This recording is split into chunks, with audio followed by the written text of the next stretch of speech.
nation interest sebuah negara bisa jadi nation threat negara lain. Jadi nation interest sebuah negara bisa jadi ancaman negara lain.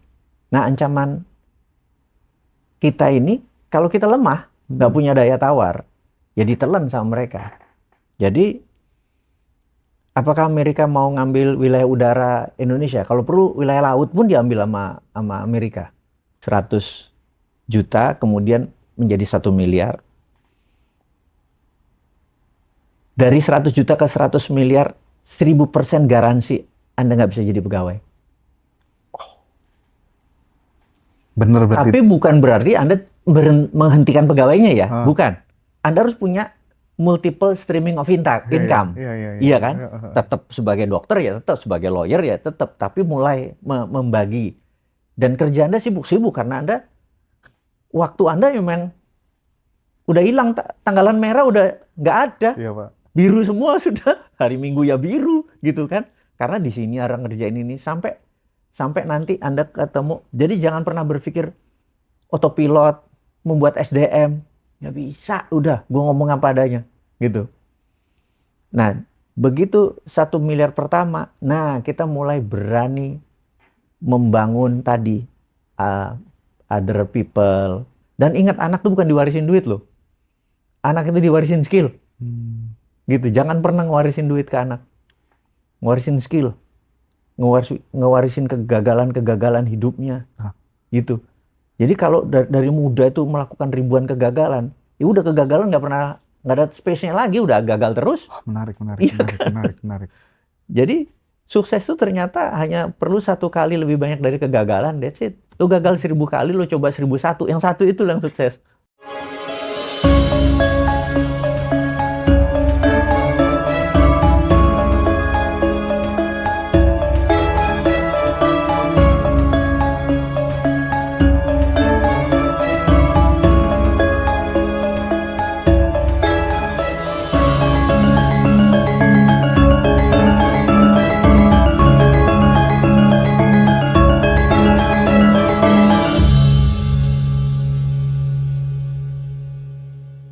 Sahabat dimanapun berada, terhormat sekali ya bisa mampir ke kantornya Bapak. Terima kasih banyak Pak Mardigu atas waktunya. Siap. Welcome selalu kalau buat ngaji Roson. Oke, gimana nih Pak? Akhirnya jadi naik nih BBM Sesuai. Aduh. Kita udah diskusi dulu ya di ngaji Roso ya bahwa pasti naik. Kurang dari 100 hari setelah Lebaran karena memang perangnya panjang gitu ya. Ya udah, jadi kita sekarang ini new normal nih. Selamat, kita new normal, jadi kita nggak boleh hidup di mimpi lagi bahwa mudah-mudahan perangnya pendek, terus nanti harga balik normal, terus semua normal. Itu nggak gitu cara berpikirnya. New normal ya begini gitu, nerima apa adanya, adaptasi dengan yang kondisi sekarang, dan harga akan naik terus kemungkinan, tapi lebih baik harga naik daripada barang nggak ada kan. Oh iya. Oke. Apa ini juga merupakan bagian dari untuk menggiring supaya kemudian terjadi transformasi menuju mobil listrik semuanya Kak Pak? Kalau seharusnya ini lebih dulu ya, sebenarnya nggak boleh kita kayak pemadam kebakaran, ada masalah baru kita bereaksi gitu ya. Dan di sini memang kita lagi diajarin untuk dewasa, untuk antisipatif. Jadi misalnya kita mungkin di kelompok bosman dulu ya, waktu kita melihat adanya kepastian bahwa BBM pasti naik dan LPG pasti naik, entah waktunya kapan, dan memang pemerintah waktu itu bilang tidak naik untuk yang subsidi, tapi pemerintah tidak pernah menjanjikan bahwa yang non-subsidi tidak akan pernah dinaikkan, dan ternyata sekarang dinaikkan gitu. Dan yang subsidi ini pun, kalau begini terus, kita harus bersiap-siap bahwa pemerintah pun tidak akan pernah tahan, mungkin aja yang subsidi, karena dikatakannya sampai akhir tahun kan, yang subsidi tidak dinaikkan. Tapi Apa yang terjadi kalau perang ini berkepanjangan, buka tutup Selat Hormuz sampai nggak tahu ujungnya, intinya akhir tahun. Berarti kan suatu hari akan ada new normal baru lagi nih, akan mengagetkan lagi. Nah, kita udah nggak boleh memang apa-apa kayak pemadam kebakaran, harus antisipatif. Jadi misalnya makanan di rumah, jauh-jauh hari ya kita sudah nggak ada deep fried lagi atau goreng yang kayak kentang goreng. Ya goreng-goreng deep fried itu ya karena udah minyak gorengnya mahal, bener nggak? Iya. Terus energi untuk membuat itu mahal. Nah, dan udah itu nggak sehat lagi gitu kan. Nah, hal seperti itu kan nggak harus nunggu LPG naik 20% gitu ya, nggak harus. Nah, kita harus dilatih sekarang ini. Jadi kita harus proaktif nih, apa ya yang kira-kira jadi solusi ke depan dan jadi opportunity. Jadi selalu setiap jatuh ada key, ada peluang gitu aja. Semua tuh hoki jadinya, happy kita kalau kayak gitu. Tidak mengeluh ya Pak ya, tapi justru menangkap sebuah peluang gitu ya. Jadi yang saya berharap, misalnya ini kalimatnya kejam ya, saya berharap 10-15% UKM manja, UKM males, UKM yang kebetulan dagangnya tutup. Kan kejam ya kalimatnya ya. Karena dulu karena kebetulan aja, lokasinya pas, harganya pas, semuanya pas. Tapi sebenarnya makanannya nggak terlalu rapi, manajemennya nggak terlalu antisipatif, servisnya buruk dan lain sebagainya. Ya bubar aja gitu ya. Dan ini pembelajaran jadinya. Jadi kita harus melihat bahwa oil shock, atau kita menyebutnya di dunia ekonomi namanya oil shock. Ini bukan peristiwa pertama. Di tahun 73 itu oil shock tuh naik 300%. Dan ekonomi itu baru recover lebih dari 5 tahun. Nah, ini adalah the biggest oil shock. Dulu sekitar 10%-an terdisrupt. Sekarang 20% terdisrupt. Dan dunia resesi bisa 5-7 tahun ke depan baru recover. Bayangin. Terus kita harus survive juga kan? Gimana gitu. Kalau kita ngarepin pemerintah mau ngerja apa? Dia paling juga menahan subsidi sebatas itu. Tapi kita duduk-duduk aja gitu. Nggak boleh. Iya. Kita harus sudah mulai ngegas nih. Tapi kan mau nggak mau, kemarin percaya diri banget kan ya pemerintah untuk kemudian tidak naikkan. Tapi sekarang kan jebol juga ternyata gitu kan ya. Iya. Ini sama seperti pesan Bapak tadi, gaya hidup pun juga harus berubah gitu. Pola makan pun barangkali juga harus berubah gitu. Bener. Oke. Beberapa uploadan terakhir di medsosnya Bosman Mardigu itu kan mengkhawatirkan bagaimana kemudian potensi mungkin nggak sih Pak sebenarnya Amerika itu cari gara-gara dengan Indonesia gitu ya. Antisipasi apa yang sebenarnya harus kita lakukan gitu ya. Kemarin isu yang pesawat lewat dan lain sebagainya itu gimana Pak potensi itu? Semua negara yang berdaulat dan berani itu punya yang namanya nation interest, punya tujuan interestnya. Nah, interest sebuah negara, misalnya Amerika, ya tentunya ingin menjadi negara nomor 1 di dunia, ingin mengendalikan currency, ingin mengendalikan oil dan lain sebagainya. Untuk hal itu berlanjut sampai akhir zaman kalau perlu, dia harus menzolimi negara lain. Jadi nation interest sebuah negara bisa jadi nation threat negara lain. Jadi nation interest sebuah negara bisa jadi ancaman negara lain. Nah, ancaman kita ini kalau kita lemah, nggak punya daya tawar, ya ditelan sama mereka. Jadi apakah Amerika mau ngambil wilayah udara Indonesia? Kalau perlu wilayah laut pun diambil sama Amerika. Darat, laut, udara pun kalau perlu diambil. Jadi ya kita juga harus punya bargain atau kekuatan yang sama. Boleh, monggo silahkan gunakan wilayah udara Indonesia, dan Indonesia boleh menggunakan wilayah udara Amerika gitu. Misalnya kan dagang kayak gitu nggak apa-apa juga kan? Benar nggak? Jadi teman-teman kita, pilot kita boleh juga mengudara di sana bebas-bebas sambil moto-moto. Ya harus berani itu gitu. Jadi bukan berarti nggak boleh, nggak apa-apa selama ada win-win solutionnya. Win-win itu menang sama menang ya, bukan angin-anginan ya. jadi, nah bagi Amerika ini win-lose. Ke Amerika tuh mana mau win-win. Dia maunya win, Indonesia-nya lose. Di semua negara ya, di lama Amerika maunya win-lose gitu ya. Indonesia yang harus pinter gitu.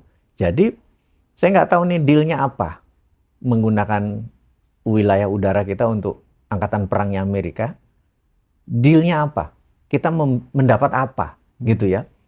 Dan pemerintah ya harus membuka diri ya. Oh kita dapat ini, oh ya untung kalau kayak gitu. Misalnya utang kita tinggal separuh nih. Atau bunganya jadi 0 sama 5 tahun ke depan nih. Yang kemarin-kemarin yang bunga 10 tahun dari menteri terbaik sedunia itu misalnya gitu. Iya kan? Ya itu umumin. Bener nggak? Gitu. Terus berapa lama? Ini cuma 3 tahun kok, misalnya kayak gitu. Jadi kita nggak diinjek-injek seumur negara kita ada gitu. Hal-hal seperti itu yang rakyat butuhkan, bukan boleh tidak boleh. Saya yakin ya itu. Jadi saya tidak keberatan. Jujur ya, saya tidak keberatan. Yang saya butuhkan informasi sekarang, kita dapat apa? Itu belum terbuka nih saat ini. Ya udah kita tunggu aja, gitu. Iya. Kita nunggu Bapak geopolitik dipanggil jadi menteri kali ya. Oke. Nah, sekarang Pak, tadi kembali soal oke lah ya, negara lagi dunia lagi chaos misalnya kan ya. Nah, terus bagaimanapun juga kita tetap harus bisa survive, harus bisa menangkap peluang-peluang yang ada. Kita tahu Dinaran yang terbaru mengeluarkan produk perak ya kan. Gimana sih rumusnya gitu ya? Rumusnya biar orang-orang yang punya banyak uang itu bisa makin makmur gitu ya. Kayak mendadak dengan perak tuh memungkinkan apa enggak gitu. Nah, mungkin sekaligus kemarin yang waktu di Jogja kita bicara tentang produk selanjutnya nanti ada Ka'bah, ada Borobudur dan lain sebagainya gitu Pak. Silakan mungkin bisa dieksplor Pak. Jadi kita belajar dari negara kecil yang namanya Swiss. Swiss itu mengumpulkan banyak metal. Dan dia membuat yang namanya Swiss Metal Bank. Karena banyak metal, sehingga orang-orang kaya, ini kita bicara sebelum Perang Dunia Kedua dan Pertama ya. Swiss itu dianggap safe haven kalau ada apa-apa, karena Swiss franc-nya ada underlaying-nya, gitu kan.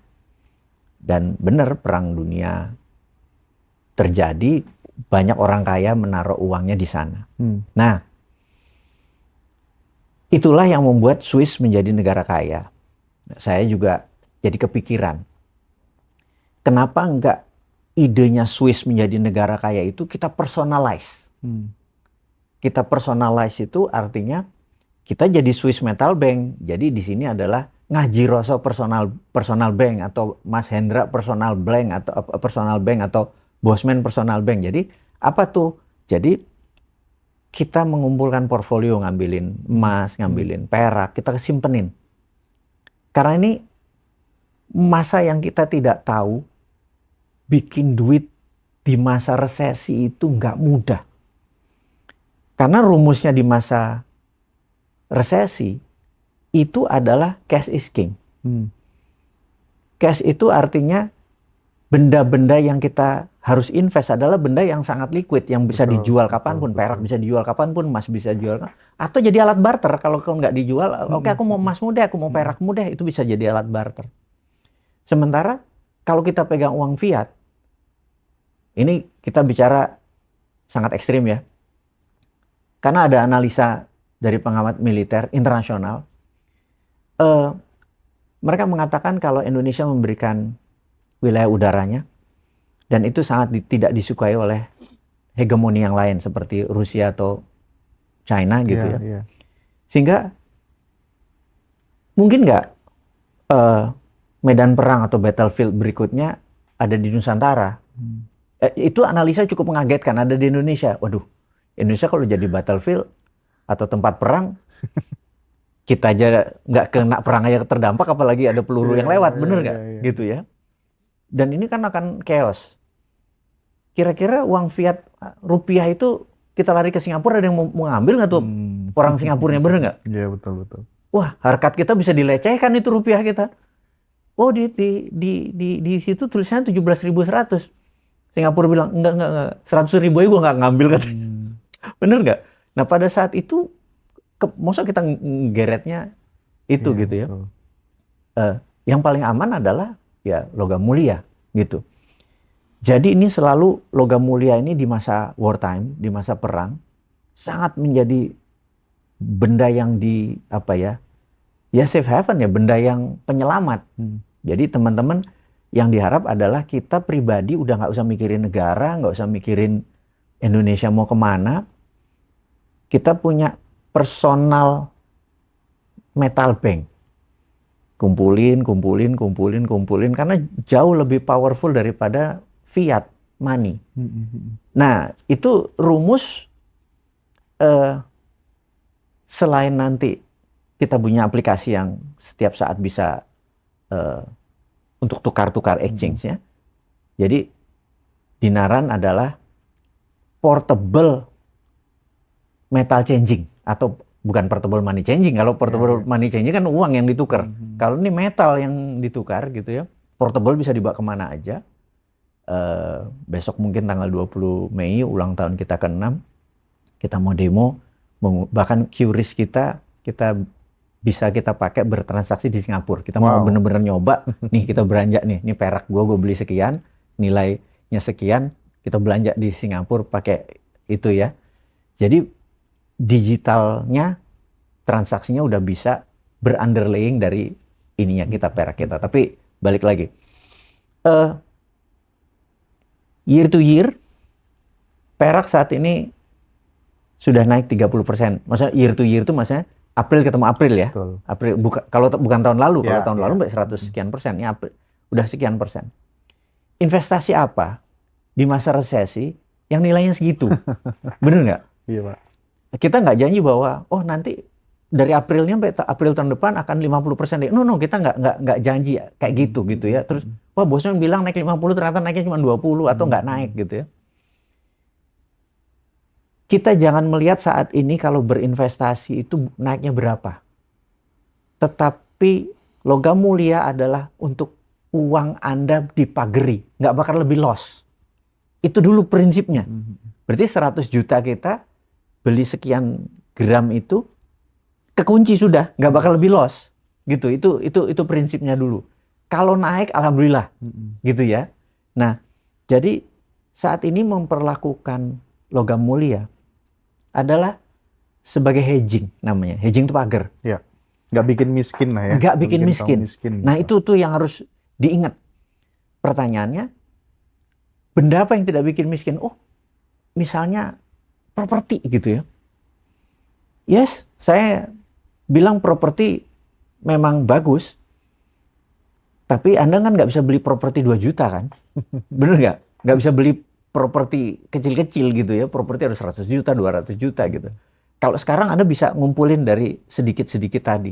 Jadi saya sarankan mungkin 30% portfolio idle free, uang free tadi dari kita, udah beliin aja logam mulia gitu ya. Apapun dan dimanapun sebagai hedgingnya, sebagai pagernya. Itu kira-kira. Teman-teman di Ngaji Roso tuh ya kalau beli perak tuh kadang langsung 1 kilo. Nah, 2 kilo. Iya, bener. Ya teman-teman di Salatiga tuh banyak yang kayak gitu, Pak. Bener. Jadi, setuju saya. Karena ya kalau sekilo emas harganya 30 kali makanya, sekilo perak. Tapi perak saat ini memang menjadi menjadi lebih murah lah investasinya gitu. Jadi sekilo ya nggak seberapa, cuman berapa ya, 100 juta kan kali ya. Teman-teman silakan ya yang belum punya aplikasi Dinaran, nanti mungkin bisa hubungi admin Ngaji Roso untuk dipandu, dibantu bagaimana cara nabungnya, termasuk yang perak yang ada di sebelah kanan Bapak itu kan ada yang Wijaya Kusuma, ada yang Dragon gitu ya. Jadi itu 10 gram ya? 10 gram. 10 gram ya Pak ya? Jadi kita berusaha yang paling. Dan buyback-nya di Dinaran paling tinggi setahu saya teman-teman. Ya, buyback-nya tinggi banget gitu. Dan ini nanti bisa didapatkan juga pada saat acara Ngaji Roso Bootcamp di Yogyakarta. Di tanggal Jadi 30 Mei ya? ya. Kalau nggak salah ada yang tanggal 25? 25 itu kita di reuni di Surabaya. Teman-teman bisa beli nanti di Hotel Plaza Hotel Tunjungan ya, Bib ya. Platinum Tunjungan ya. Jadi nanti kita display produk-produk perak binaran. Dan itu Teman-teman bisa limited dapetin ya, di karena sana. seri Wijaya Kusuma kayaknya udah habis. Udah habis, Pak ya? Sudah habis Wijaya Kusuma, terus mungkin ya tinggal seri berikutnya. Dan seri ini juga limited tuh, seri Ka'bah juga, karena kan 27 Mei ini kan Lebaran Haji ya. Pada diras juga. Oh, iya juga Pak ya. Diras juga nih yang main. Jadi teman-teman beruntung ini yang tanggal 25 Oh iya, iya. April ini beruntung nih. Silakan nanti teman-teman ya, habiskan ya stok Ngaji Roso ya di Surabaya nanti. Tapi rata-rata gitu Pak, teman-teman kalau misalnya di display itu kemarin yang di Jakarta lu langsung habis Pak. Iya. Langsung habis. Luar biasa sekali. Oke Pak, nanti kita lanjut lagi ini Pak. Kan kita tahu ya, panjenengan punya banyak sekali bisnis gitu ya. Bahkan aku tadi sempat ngobrol-ngobrol sama Mas Gofur itu sibuk cari sawah terus gitu ya. Ini luar biasa itu. Saya pengen tahu Pak, gimana ya caranya ketika kemudian teman-teman tuh pengen memulai supaya punya saldo dari 1 juta menuju 100 juta itu harus bagaimana? Apa yang harus dilakukan? 100 juta menuju 1 M harus bagaimana Pak? 1 M menuju 100 M dan 1 T harus gimana Pak? Oke, jadi yang jelas kita kalau umur 20-an, apa tuh teenager masih remaja, kepala 20-an, itu yang kita harus miliki adalah skill. Skill. Jadi kita pasti work hard for money. Jadi jangan pernah teriming-imingi, wah kita ngayal aja nanti duitnya datang gitu ya. Itu kalau lo udah punya skill, sudah punya network, sudah punya segalanya, lo ngayal jadi. Bener nggak? Karena temen lo di Rut Mandiri misalnya gitu. Iya kan? Atau minimal kita udah punya media, punya komunitas, punya produk. Ya itu, baru boleh bilang ngayal aja gue pengen gini, itu gitu ya. Tapi kalau belum punya apa-apa, ngayal nggak bisa. Jadi DNA kita, muscle memory kita ini akan kerja, akan ini, akan deal, akan dimaki, itu penuhi dulu hukum alamnya. Jadi the law of 10,000 hours atau 10.000 jam Anda hard work itu terpenuhi dulu. Jadi seseorang baru dikatakan seorang punya apa? Mustika di dalam dirinya. Wah, ini gunakan istilah Ngaji Roso ini. Mustika itu sesuatu yang kita kerjakan lebih dari 10.000 jam. Misalnya kita main gitar sehari 5 jam, ya udah 10.000 jam, ya punya mustika itu mah. Dikasih gitar kapanpun jereng gitu ya. Badminton selama 10.000 jam apapun. Nah, bisnis juga sama, making money juga sama. Jadi mulai jadi jualan MLM kayak macul di depan rumah dijadiin pot-pot untuk cabe kayak nanam berambang kayak lagi ini belajar buku ini kayak penuhi semua 10.000 jam. Baru habis itu boleh ngayal gitu. Nah, jadi begitu kita punya 1 juta ya tabung dulu, 2 juta tabung dulu.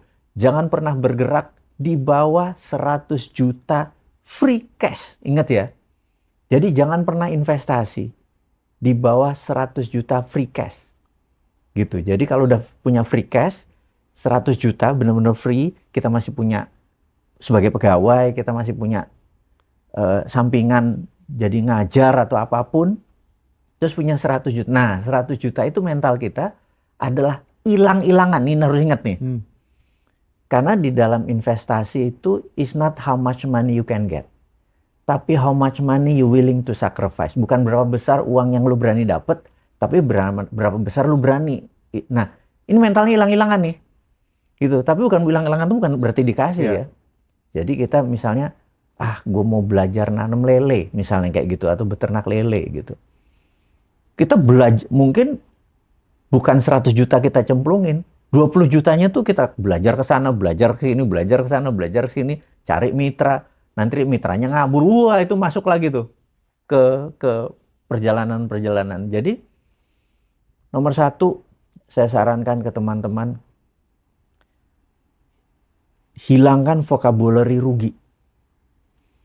Saya sampai sekarang hampir di umur segini nggak pernah bisa mendescribe rugi. Kalau tanya, rugi itu apa? Rugi apa ya? Nggak, kemarin lo dagang kan modal sekian juta, terus kan ini rugi. Enggak sih, kan gue kenalan sama dia. Waktu kenalan sama dia, kan jadi bisnis ini gitu loh. Ngerti gak? Iya bener juga ya. Itu ada harga yang harus dibayar barangkali. Iya, jadi karena kata rugi itu hilang di Iya, iya, database iya, saya. iya, iya. Jadi teman-teman nomor satu adalah hilangkan kata rugi di database lu. Jadi kalau nanti rugi, coba kali ya, kalau begitu database itu dihilangkan, nanti kita di tanggal 30 kalau perlu gue praktekin, gue hitung dari 1, 2, 3 kata rugi hilang di kepala lu. Keren. Jadi kan kita kalau mainan itu Iya, Pak. nanti Iya, ngitung Pak. Iya, Pak. angka 6 hilang 1, 2, 3, 4, 5, 7, 8, kok 11 tangan gue misalnya kayak gitu ya. Anda tahu kan yang kayak gitu? Iya, iya, Itu iya. kata rugi itu bisa dihilangkan. Jadi Anda terus wah nanti kalau rugi itu loser kalau ngomong. Asli. Karena seluruh orang kaya itu nggak takut invest karena rugi itu invest sebenarnya. Betul, betul. Gitu. Nah tadi modal hilang-hilangan karena bagi kita nggak ada yang namanya rugi gitu ya. Jadi ubah dulu itu yang paling utama tuh. Jadi setelah punya 100 baru kita melakukan investasi. Nah investasi ini penting. Investasi yang kita invest tuh nggak boleh kita tidak aktif. Jadi invest aktif. Misalnya 10 tahun yang lalu kita memutuskan nanam brambang di sekitar daerah Nanggulan, Jogja. Pertama kita coba 1 petak dulu 2.000. Kita coba, terus baru kita coba, kita trial, kita coba, terus coba lagi mengedein, coba ini rugi lagi kena musim ini, kena banjir padahal harusnya kering dan lain sebagainya. Ya begitu sekarang udah 10 tahun jadi mustika, kita tahu begitu lain ini nggak cocok buat berambang nih gitu. Ngeliat tanahnya udah tahu, ngeliat petani ya nggak bisa nih petani gitu loh. Karena udah ngerti gitu ya. Nah, jadi sudah niteni. Nah, itu benar dan niteni. Jadi kita pikir menjadi 100 juta kemudian menjadi 1 miliar. Dari 100 juta ke 100 miliar, 1000% garansi Anda nggak bisa jadi pegawai. Bener berarti. Tapi bukan berarti Anda menghentikan pegawainya ya, bukan. Anda harus punya multiple streaming of income. Iya kan?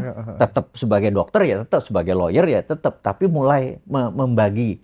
Dan kerja Anda sibuk-sibuk karena Anda, waktu Anda memang udah hilang, tanggalan merah udah nggak ada. Iya, Pak. Biru semua sudah, hari Minggu ya biru gitu kan. Karena di sini orang ngerjain ini sampai nanti Anda ketemu. Jadi jangan pernah berpikir autopilot, membuat SDM. Nggak bisa, udah gue ngomong apa adanya gitu. Nah, begitu 1 miliar pertama, nah kita mulai berani membangun tadi other people, manajemen, bayar mahal, bayar konsultan, bayar ini. Karena untuk mencapai 10 miliar atau 10 digit sampai 100, itu kita perlu orang lain. Perlu orang lain yang mimpinya lewat kita. Oke. Mimpinya lewat kita. Iya. Oke, Nah, oke, itu. oke. Jadi berarti kan kita harus membagi yang sama. Jadi sebenarnya income dia itu sebenarnya mungkin merupakan 20-30% income kita. Jadi kalau income kita 10 juta, dia mestinya bisa 4-5 juta. Nggak mungkin kita yang 10 juta, dia cuma 500.000. Ya. Nah, di sini fairness, kemampuan, kekuatan membagi permen. Wah, itu skill yang nggak tumbuh tuh. Bagi permen, ini. Kadang terlalu perhitungan, terlalu greedy, justru itu akan menghancurkan bisnis kita. Kita terlalu gede, pengen gede, menghancurkan. Nah. Atau kitanya terlalu baik, dia dispoil. Oh iya. Itu harus semuanya serba pas. Dan itu nggak jadi dalam semalam. Prosesnya itu semua. Dan terakhir, untuk menjadi bilioner, harus IPO. It's the only thing. Bilioner ya, berarti kan 17 triliun ke atas. IPO. The fastest way itu IPO. The fastest way. Apakah cara ini bisa, tapi ada dua nanti. Anda harus ada akuisisi langsung untuk organik, anorganik, pertumbuhan manajemennya dan sebagainya. Itu melelahkan. Anda nggak bisa bilang Bisa nggak dalam 10 tahun itu? Jarang. Jadi mungkin kalau tadi 10 tahun pertama adalah memenuhi 10,000 hours dari teenager sampai ini, umur 30-an baru mulai ini, ya umur 40-50-an gitu. Jadi ada mitra saya, partner saya, terus gue ikut sama dulu pegawai saya, terus jadi Mas Alvan saya sebut deh.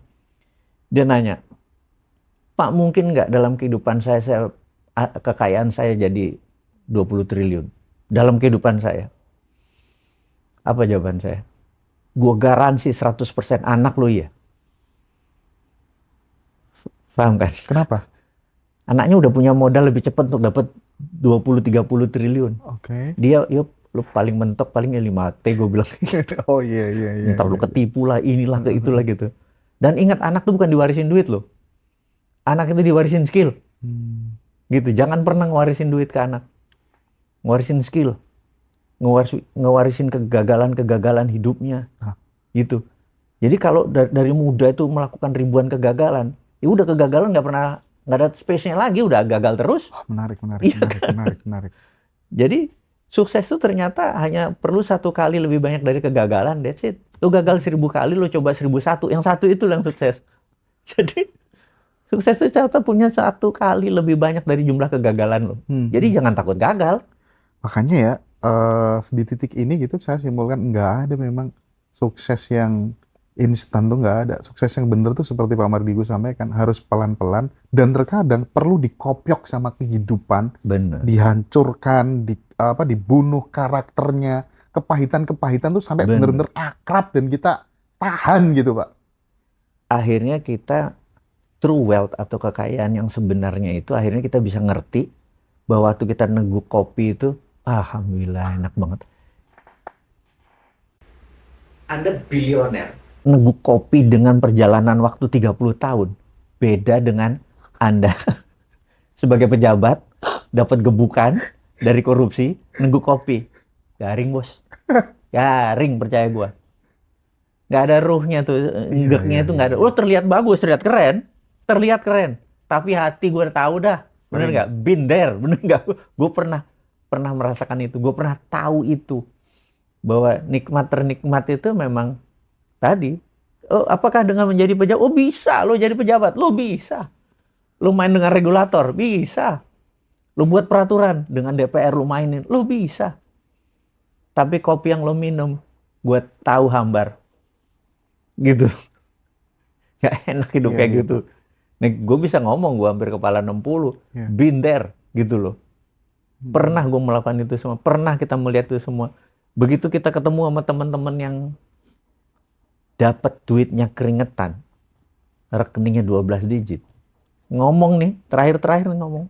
Mereka bilang, bro, gue baru realize apa yang lo ngomongin 10 tahun lagi. Yang lalu ngomong yang mana gue gitu. Hidup itu bukan hoarding atau menumpuk atau mengumpulkan atau mengkolek segala macam. Hidup itu yang paling nikmat adalah merilis ternyata. Orang toksik dirilis. Yang ini dirilis. Jadi ringan hidupnya. Ternyata ringan itu bukan karena ngumpulin gitu ya.